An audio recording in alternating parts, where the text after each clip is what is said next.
All right. So what we'll do, we'll start with our demos. Indira will give us our learning module. We'll go over the issues for next week, make sure we're all on the same page, and then say go team.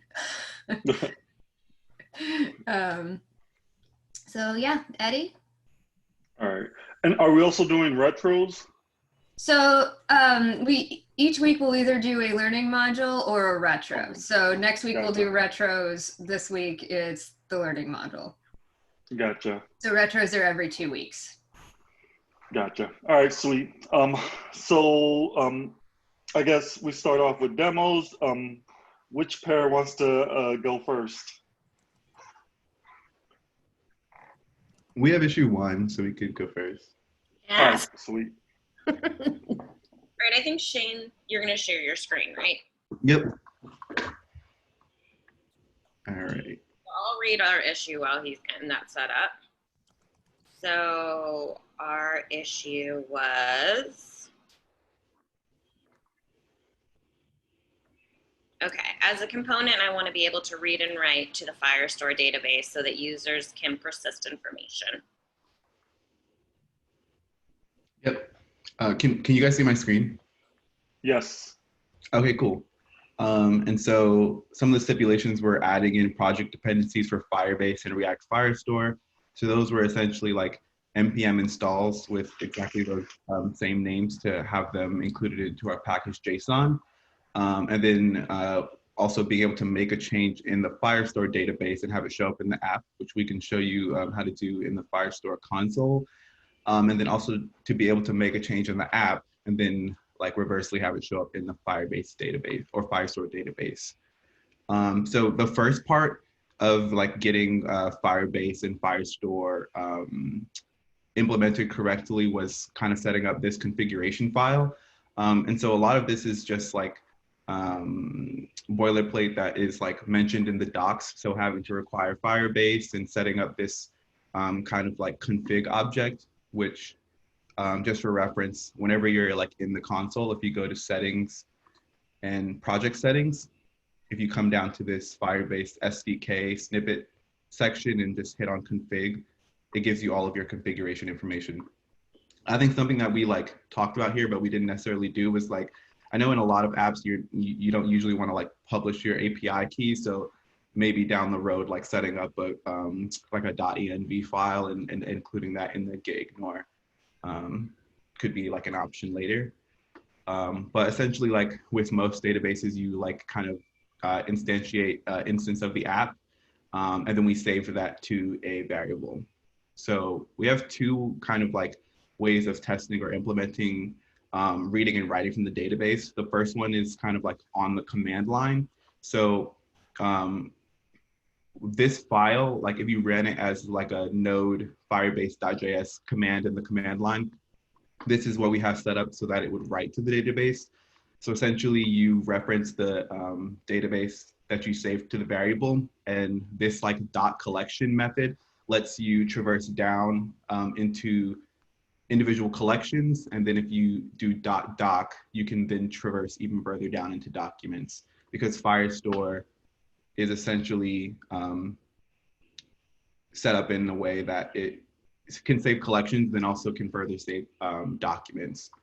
And so when you're within that document, and we set up one that was called a collection called groceries and a document called fruit.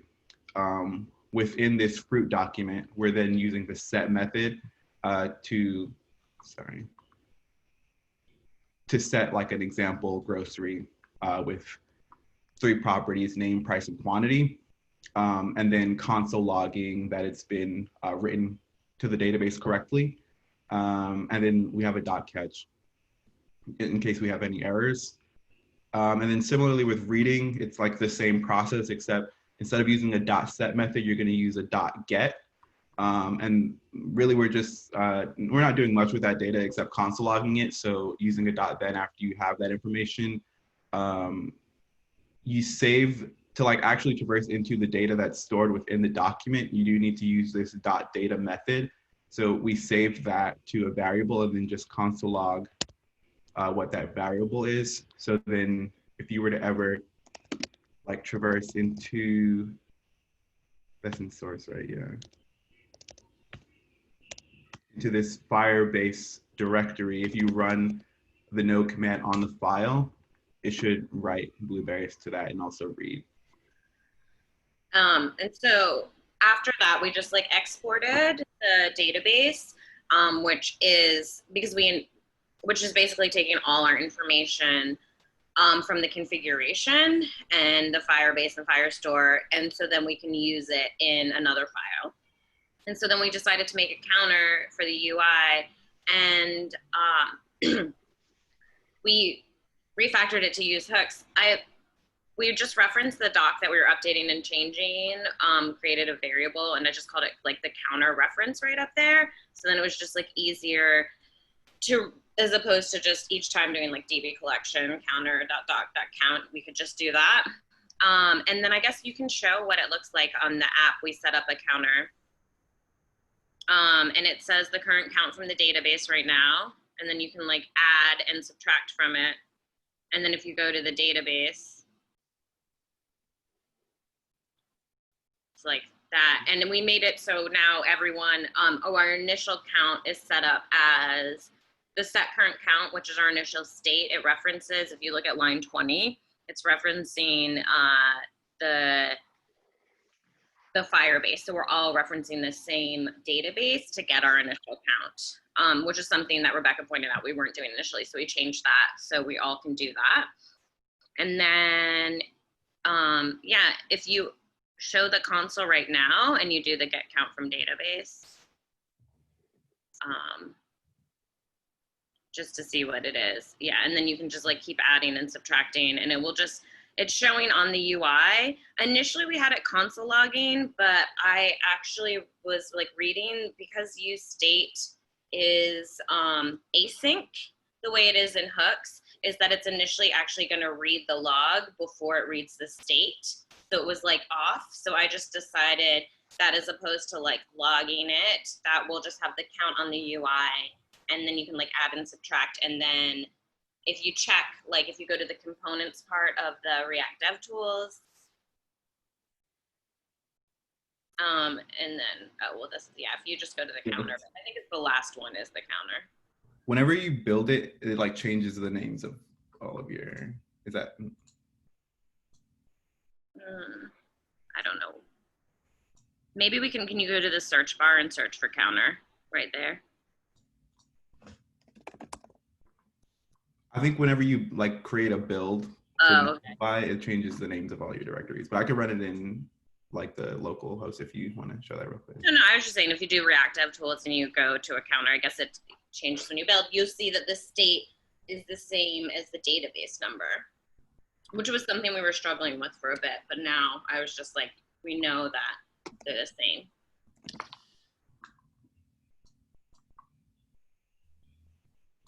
Yeah, and then so for the last part of being able to update from the Firestore console, so essentially like if it's like pretty like straightforward, I guess in the UI, but say we wanted to add into the groceries collection another document, you literally can just hit add document.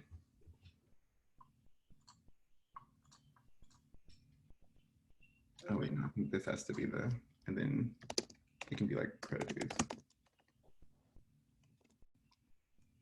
And then each of these fields would be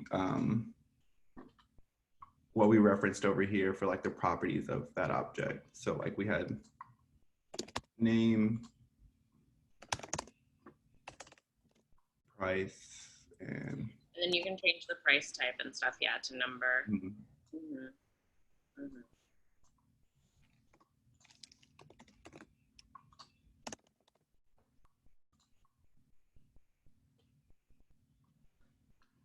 Cool. And then I guess for the, obviously for the purposes of what the app is meant to do, we would just kind of like refactor some of the work that we did in Counter to like apply to like a groceries collection or something similar to that. Awesome. Um, Nice. I guess I'm supposed to give some type of feedback. The first thing, I like the way you guys like read through his documentation first. I can tell you from experience, tons of times I'm like, I'm not gonna read the documentation. I know how to do this, and I'm just gonna go ahead and write it up. And then an hour later, I'm going crazy, and then I just go back to the docs, and everything was there for the setup, and I just copy and pasted, modify a couple of things, and what took an hour could have been, what could have taken 20 minutes, because I was being hard headed, took me an hour. So that was awesome. Also, another thing I noticed is I like the way you guys are getting used to kind of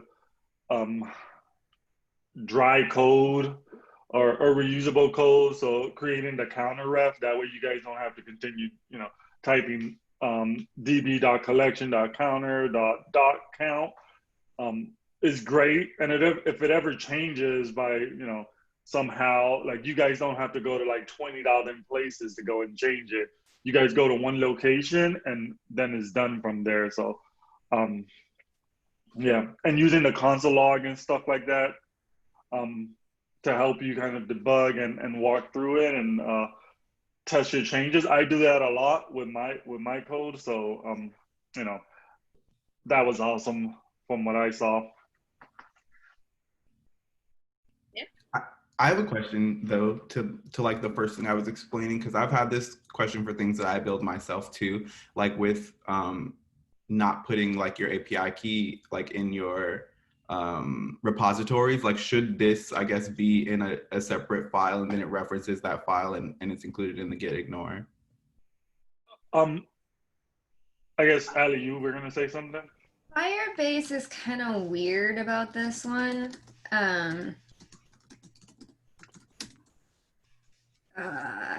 Sorry, I'm looking this up real quick before I, but I think it doesn't so much matter. Yeah, it's actually not a security risk. I'll see if I can find the article that explains why, but you are right otherwise, yes. Usually, we like where I'm at, we do a lot of stuff through the back end.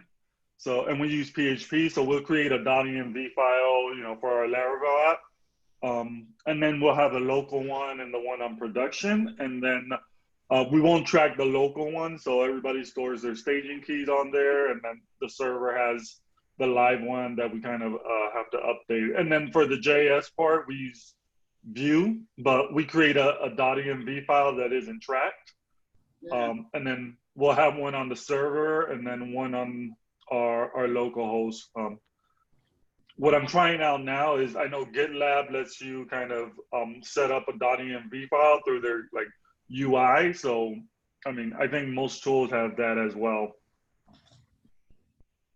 The thing about Firebase that's different, Shane, if you can click on rules.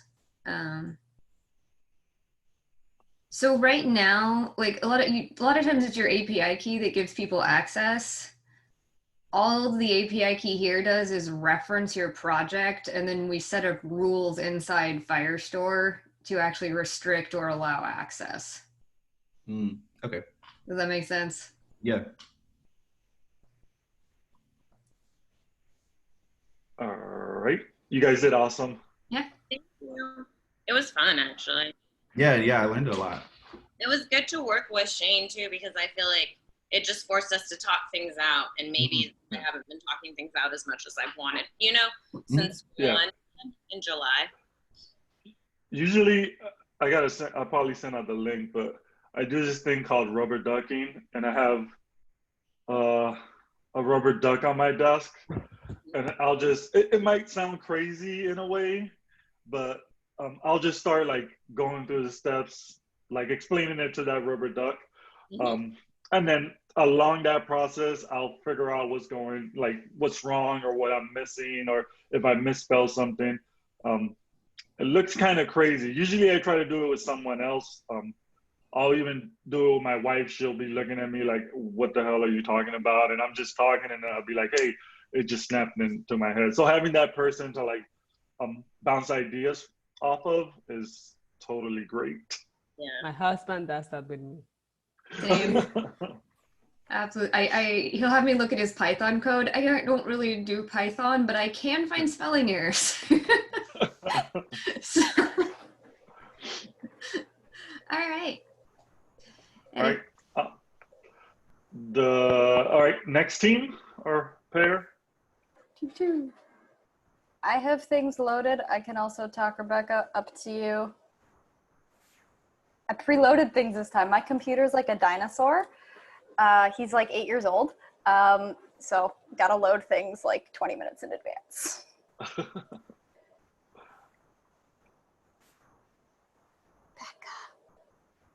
I think she's on mute. She is on mute. Sorry, I've been talking to myself for a while. Yeah, if you want to share a screen, I can kind of talk through. Totally. I really hope I don't have anything embarrassing up. Oh, that's why I made you do it. That's fine. Bam. So, and do you have the issue? Yes, I do. Awesome. Let's start I there. have our thing that resolves the issue. Oh, let's go to our. Do you want to see our pull request or the issue?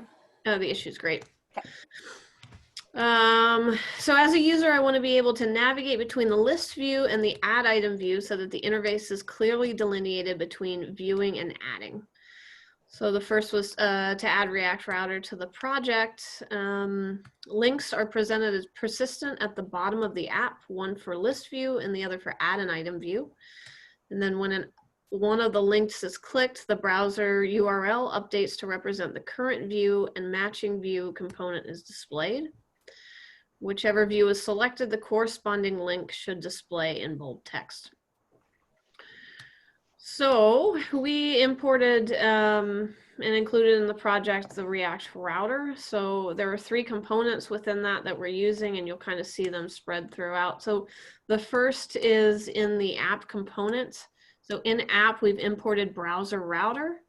So the browser router basically wraps the entire app and then allows all of the navigation and the switching that happens within the app to kind of cascade down below that. So in this app component, what we've done is wrapped everything in browser router.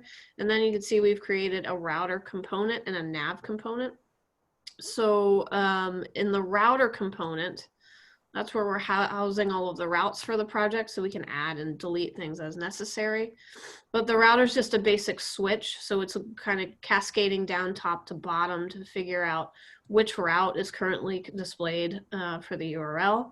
And then for the routes, there's an option of whether it's an exact match or whether it's just a match. So in the case of it's exactly matching that URL, and only in an exact match will it show that component. So say for instance, if you had view list / grocery list 1, because the route is not an exact match, that view list wouldn't show up. So if there's anything tacked on to the end of that route, those things won't display in the exact case. If you wanted it to just kind of be the base of the route, you could remove that exact keyword there, and then it would list for anything that has that match within anywhere in the route. So we created a couple routes. So one, just kind of our basic homepage, a view list and an add list route. And then we added a route so that if none of the routes match, we get a no match. So kind of a 404 error. So just something simple in there as an error catch. So the router then is routing to the different add items and view list components. We just put in just dummy components so that we're rendering and can see them on the screen, and then we can add more information into them later. And maybe these morph into and just are built onto in the future. The nav is doing the heavy lifting on where things are being linked to. So it's just a simple div at the bottom of the screen. And then here we've imported nav link from React Router DOM. There are 2 options for how to link things within the site. So one is a standard link and one is a nav link. And we learned that the difference between the 2 of them is the nav link is used more in the standard menu navigation scenario, and it automatically bolds the text of the current link that you're on. We started with a link, and then we were trying to figure out some clever way to pass props to the links to get them to style as the active link, and then we realized React Router would do that for us. So that's why we're using that nav link in here.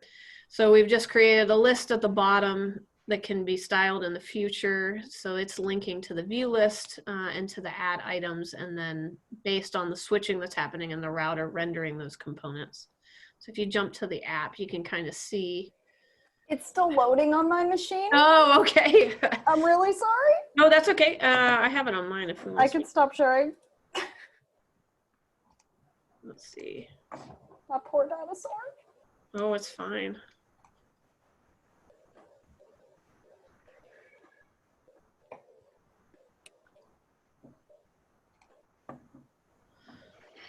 All right, so in here, we're just at our base route here. You can see the view list and add list at the bottom. If you click on view list, you can see the URL changes at the top. It's rendering this view list component. And then view list is bolded. And if we click add items, it's similar. So just a simple placeholder components that are rendering as you navigate through the app.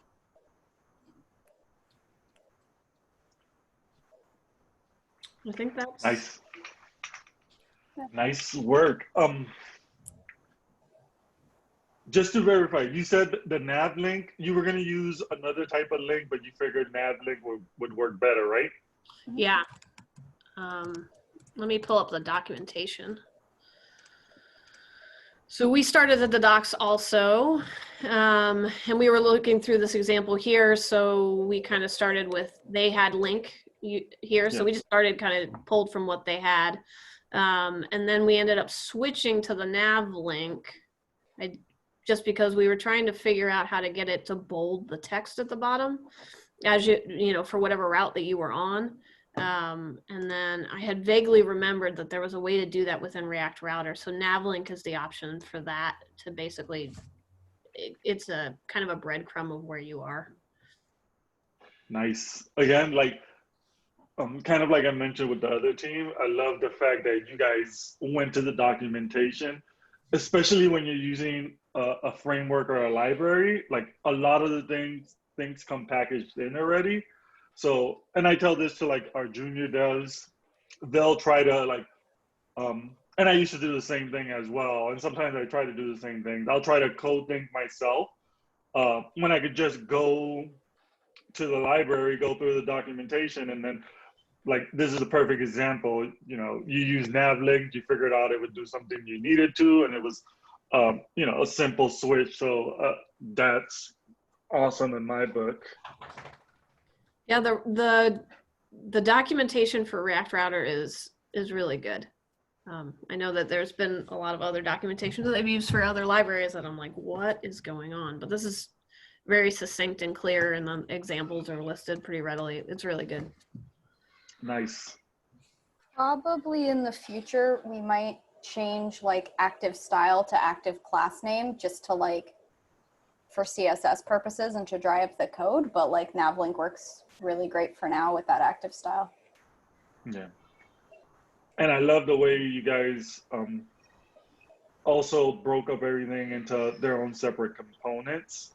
So you could have easily like just to start off thrown everything into like one file and started off that way, but you kind of build out your nav component. So anytime I see like dry, which is like, you know, don't repeat yourself, I dig it. So great job. Yeah. Good. All right. First week demos are done. Really good job, guys. Really. Yeah, no, those went nice and smoothly. Cool. Did you guys have any troubles along the way, or is there anything that that kind of tripped you up along the way? I think that the thing that was the hardest besides for us, I think, was like trying to figure out how to use effect when you're doing like multiple life cycles, because, you know, prior to hooks, you know, you have the componented mount and then componented update. But we were just that specific way. I guess like all the ins and outs of using use effect would be nice to have a little bit more information and moving forward just to feel more comfortable with it. Gotcha. So maybe, yeah. All right. Oh, Indira, you ready to take us through some code review? Yep. So today's learning module is going to be in code reviews. This is a presentation by the Collab Lab. I'm just using their slides. So the topics that we're going to cover are what is a code review, the code review cycle, what makes a code review a great code review, and how can I help others review my code, and how can I review others' code, and also exploring code in GitHub. So what is a code review? It is a conversation about a set of changes, right? So you want to discuss with each other what was changed during this pull request. It's one of the best spaces to share knowledge and learn from others. Whenever someone creates a pull request, they put some work into it. For you guys, it's one week, right? You put a week of work. But once you're in a workspace, it can be 2-3 weeks, and you're researching multiple ways of doing this thing. And then you pick which one is the best way to do it, right? So you wanna share that knowledge that you did during those 3 weeks, and you also learn from others on like, what did they do in their 3 weeks that I can learn from them. It is a collaboration space where you share your work and ask questions. So I saw you guys both teams asking questions, right? So I think Rebecca or Audra asked, why did you guys create, wait, Rebecca and Audra asked a question that was interesting. Oh, no, it was more Rachel and Shane were asking, why were Audra and Rebecca adding into the routes first before doing that step of the app, right? And we had a discussion during our office hours of why is that not the case and what are the best practices in the industry, and we reworked that. That got updated in the pull request, right? So all those questions help everyone learn in the team. It also helps you improve as a developer. When you see someone else do code a certain way and you ask questions of why was this done this way, that answer that comes back helps you like do things better going forward, right? Like, this is the best way to do this. So like, I'm gonna go with this because of this reasoning that make perfect sense to me. It also helps your team decentralize knowledge, share responsibility, and improve code base quality. So in my team at work, we sometimes have spike stories where we kind of learn a new technology, right? So right now I'm doing something with Kafka. No one else in my team has done Kafka. Once I make a pull request, then everyone's gonna know like, oh, this is how Kafka is used. This is how we're gonna use it in a project. And it's not gonna be only me knowing Kafka. Now everyone's gonna know a little bit about it and are gonna be able to update that. Because what usually happens is one person starts something, but then more updates need to be done in the project because projects are long-lived. And then that second person that's gonna be do an update on what I just implemented, they need to have some knowledge of what's already there and why it's there to understand it better. So the code review cycle, the first step is to open a pull request. And then you're gonna request and receive feedback. You will make changes and you will do that over and over again. So this is different at every place. Right here, the Collab Lab, we have like the 2 review cycles. The first one is the other pair reviewing your pull request. And then the second one is the mentors reviewing the pull request. And then you're gonna be able to merge your pull request. This is different sometimes across companies where like only certain people are allowed to merge a pull request. And like those cycles can require more things. Like you may have to have a successful build in Jenkins. You need to have a certain level of coverage with your test cases. Some places are like, if you don't have 90% coverage on your test cases, I'm not gonna merge your pull request. So it's important to know all of those rules and make any changes as you're receiving feedback and moving forward. So what makes a code review a great code review? Don't focus on stylistic changes. There are tools for that, like prettier, ESLint, type checkers. Those type of things, like you miss a semicolon, or you can add a space, or tabs versus spaces. An important thing to mention here is that when you start a project, it's good to have a conversation about these rules. If the team overall prefer tabs or spaces, or if you like semicolons, not semicolons, and then reflect that conversation into your ESLint rules. Don't just have one person go on with the rules when someone else may have like a disagreement. Agree on what are the rules that you're gonna follow going forward, so that no one is like blindsided on like, what do you mean I have to refactor my whole pull request? Like, I didn't know of all these rules, you know? Everyone needs to agree on what the rules you're gonna follow are. Also try out the feature locally or in the test environment. So it's great that we have Netlify in the pull request. You can click a button and it's running on a test environment and we can click through it. And I believe this is how someone found the issue with the counter, that the counter wasn't syncing with the database at the beginning. It went back to 0 and it was fixed as well, right? So those changes are important. It's good to do praise, like don't only say what happened here. It's more of like, I really like how you did this. So just like Eddie was saying, I really like how everyone's using drive principles. I love that everywhere. Default to approval. This is also what I did even before finding out that we want to do more hooks and less class components. I approved the pull request because it was doing what it required to do. And then once I found out like we're gonna try to go towards hooks and functional components, then like I gave that feedback as well. Be kind and empathetic. Everyone is trying to do their best when they are developing their feature. So it's good to acknowledge that. You can help others understand your changes. Try to answer all the questions and take your time to like review, see all the changes, test around the code and see what it's doing. So run the code. Try the feature locally or in a test environment. It gives you confidence, helps you find things that you button from just a scheme. So that issue with the counter being reset, just skimming the code, I don't think that would have been found if it wasn't because you refresh a page and it went back to 0 in the database, right? And don't be tempted to skip running the code and just saying, look good to me.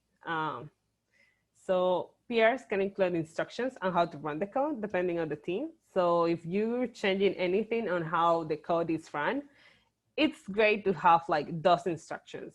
And sometimes it's more of like you're fixing a specific bug that it's triggered by like, if a question mark it's in the input, then it gives an error.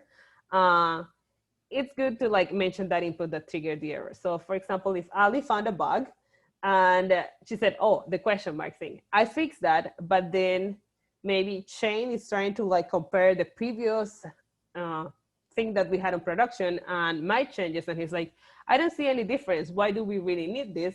Unless I have provided him the fact that what is triggering the error is the question mark. He cannot verify that change between those two things. So whenever you can, and if it's necessary, provide like any inputs that are like going to help debug or realize that this pull request fixes a given issue or a given feature. Along the same line, if you're not sure how to test what was in the pull request, ask questions, and it's also great for learning. Yeah. So how can I help others review my code? Add a meaningful PR description. I started seeing something called Semantic Messages on our commit messages, and you can add this as an ESLint rule, where like the commit messages start with like, this is a short, this is a feature, this is a fix, or I just updated documentation in this. And that's good to like in GitHub, if you want to go through like the specific changes on a given commit, if that it's a meaningful commit, once you click on it, you know what you're going to see on the changes and what you're going to be looking at. Self-review your code, explain why you did what you did, and ask questions. Something that I've done in the past is like, there's some pull requests that are called work in progress pull requests. And what that means is that I started doing something, but I need some feedback along on a specific sections. So I can ask a question to my leads of like, okay, I'm not sure how to do this. This is the best that I found out. Is this okay? Do you know of a better way of doing this? And another thing that I like to do when self-reviewing my code is like, sometimes I committed something that was meant for a different branch or that didn't belong there. So once I'm looking through my changes, I can go ahead and say, hey, this is not what I meant. Let me go and create an update to this pull request, removing all those things that are needed. Use the screen capturing tools like Loom, Sketch, and Zappy. It's great to have like screenshots of what your changes were and what it looks like. So when someone else is reviewing your pull request, they know what to look for. Last thing is exploring code in GitHub. So the first thing to look at is like at the files changed. It gives you like a specific, all the files that were changed and the changes side by side. You can look at changes of a specific commit. So if you already reviewed part of it and then there was like one new commit and you only want to look at those changes, you can do that by selecting the specific commit. You can navigate across files as well and see how many changes were done on that pull request. The other thing is like you can mark files as viewed. This like compresses them and it also helps you like, oh, you already reviewed these changes. I don't want to look at them again. But maybe on this file I have a comment that I would like want some update on it. So I can come back and I will see only those changes. So let's just share your thoughts on like what has been your experience in the past with code reviews and how did you feel to do code reviews this week? So if you guys can share. I just have a question. Is there like a best practices for writing commit messages? Because someone, older engineer, like looked at some of my GitHub and was like criticizing the way I was writing commit messages, but I don't feel like I've ever been told on how to write them. So one thing that I've seen that it's like bad is like when you write a commit message and it says updating pull request comments, and it's like what pull request comments were you addressing, right? So be specific on what you did. And there's this new thing that I just mentioned. It's called like semantic commit messages. So let me see if I can pull that up.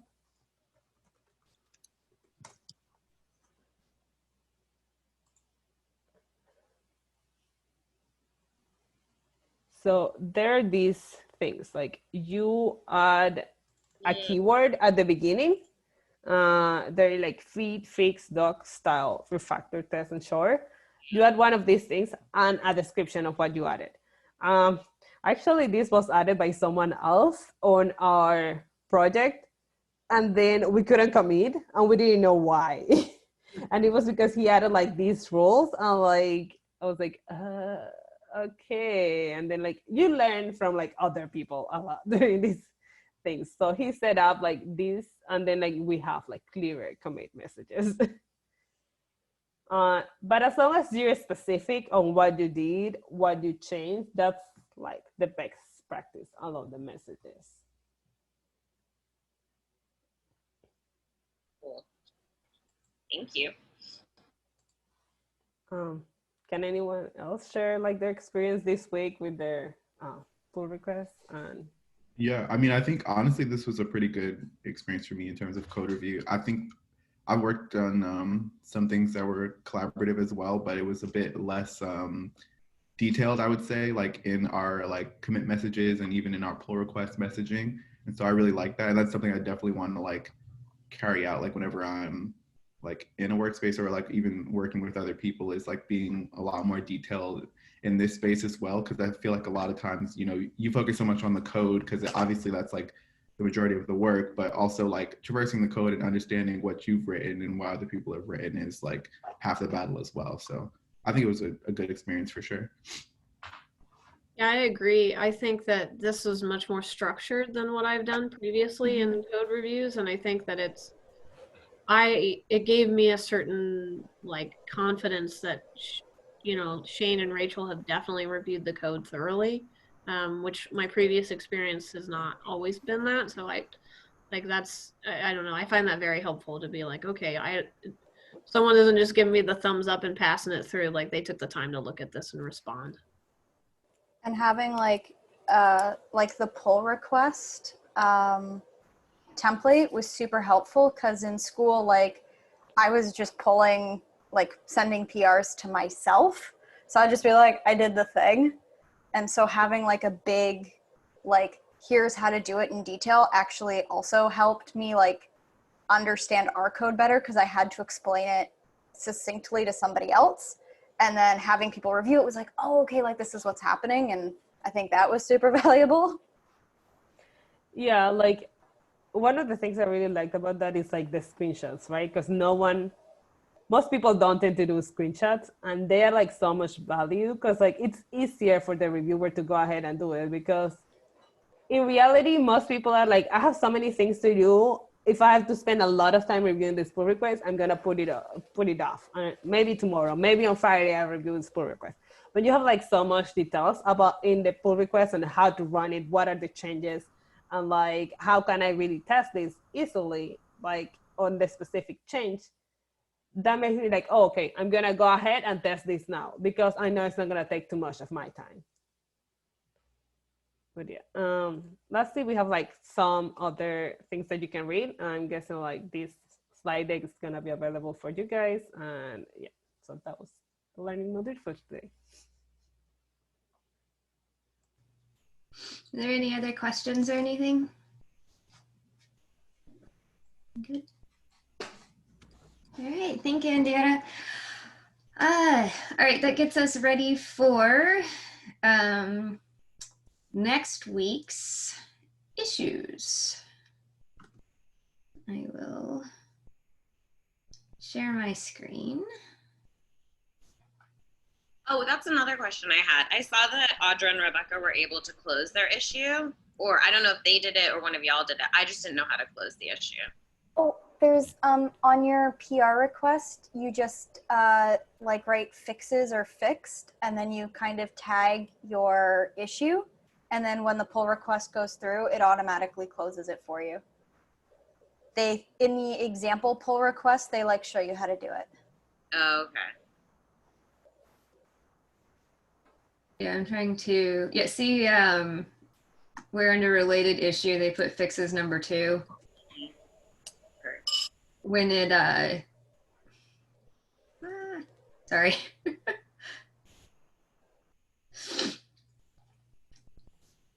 Anyway, then when it merged, it would have automatically closed the issue. Okay. Maybe There's a series of keywords you can look up. I know fixes is one of them, closes is another. Let's get back to our issues. Okay. Did we get everybody got their PRs merged this week, right? Mm-hmm. So as a general rule, we're going to want to sort of move these along as we do them. I forgot about this week, so no big deal. But since these are both done, we will move them both to done. All right. So this week we have issues 3 and 4. The first one is, as a user, I want to set up a new shopping list so I can start tracking purchased items. So for our purposes, a shopping list consists of a set of items associated with a user's token. Creating a new list consists of the following sequence. You're going to generate a new unique token, save that token to local storage, and show the user the list view. There's a script for generating a suitable token in source lib tokens.js. And for the AC, we're going to have, for users who do not already have a token or list, a button or link exists on the home screen that allows them to create a new list. Clicking the button or link generates a new token and saves it to local storage. Once the token has been created and saved, the user is redirected to the list view. So that was issue 3. I'm going to go ahead and read issue 4, and then we can decide who wants to do which issue. All right. So as a user, I want to add a new item to my shopping list so I can start recording purchases. A shopping list item consists of the following data points: the name of the item, how soon are you likely to buy it again, and then we have 3 options for that: soon, in the next 7 days, kind of soon, in the next 14 days, or not soon, sometime in the next 30 days maybe. And also the last purchase date. The acceptance criteria: the user is presented with a form that allows them to enter the name of an item and select how soon they anticipate needing to buy it again: soon, kind of soon, or not soon. When the user submits the form, the item is saved to the database associated with the user's token. Along with the item name, an integer corresponding to the estimated number of days until next purchased is saved: 7 for soon, 14 for kind of soon, and 30 for not soon. The last purchase date should be set to null initially. In other words, you can create an item without purchasing it. And then item names should be displayed as a simple unordered list on the list view after they're added. That's our issues, and I forgot to pull up who is on what group this week. Would somebody mind doing that? It is in the This week we have Audra and Shane, and Rachel and Rebecca. Awesome, thank you. Does anybody want, do either of these sound more interesting to anybody? I liked the sound of 3. I did just want to clarify, like, so we're only meant to save it to local storage, right? So like, in theory, if you ever lose that like local storage, like session storage or local storage, like it should refresh and like you kind of lose the shopping cart. Kind of.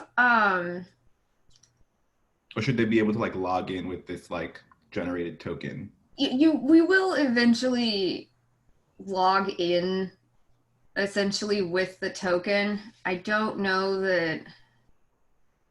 It should be okay for them to get reset. Yeah. With like, if you reset the local storage, do a new thing. Okay. And it's mostly for you to be able to test it. Like now I'm a different user. What happens? Gotcha. Okay. So you said 3 sounded better, Shane? For me, I don't know if you had a preference as well, Audra. Honestly, I feel kind of lost with both of them, so I'm ready for 3. Okay, I mean, and you will, we expect you to have far more questions after you get a chance to get into it and read through, so, Audra,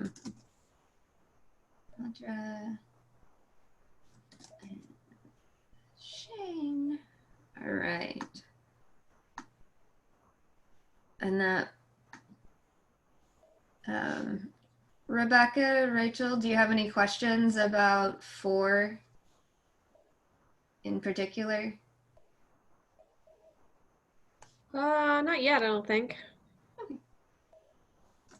I'm sure there'll be questions as the week goes on. Yeah. And I figured out how to close the issue outside of the PR, so I just closed it right now. Okay. But In the future, I'll make sure to have that line for the fix this issue so it does it automatically. Cool. I am going to stop sharing my screen so I can actually find what I'm looking for. Oh, I know what. There were a couple of wireframes that I meant to. Well, we have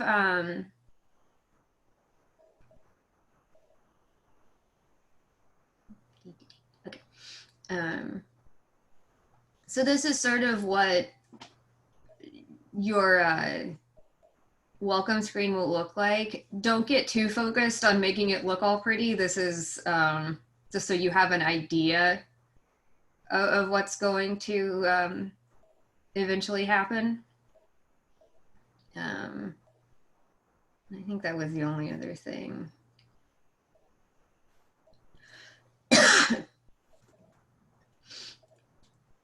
Were there any other questions? Anybody? Okay, how are we feeling about going into this week? I'm excited. Okay, cool, awesome. Gonna learn a lot real fast. We'll be here to answer questions. Who's got office hours this week? Is it Eddie or me?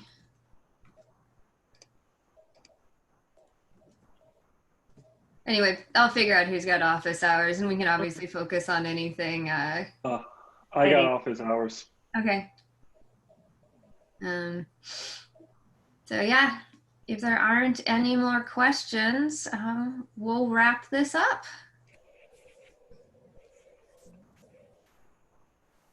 All right. Well, everybody have a good week. Please ask questions where you got them, and we'll be happy to answer. Thank you. Happy Sunday, everyone. Thanks, guys. Bye. Bye, guys.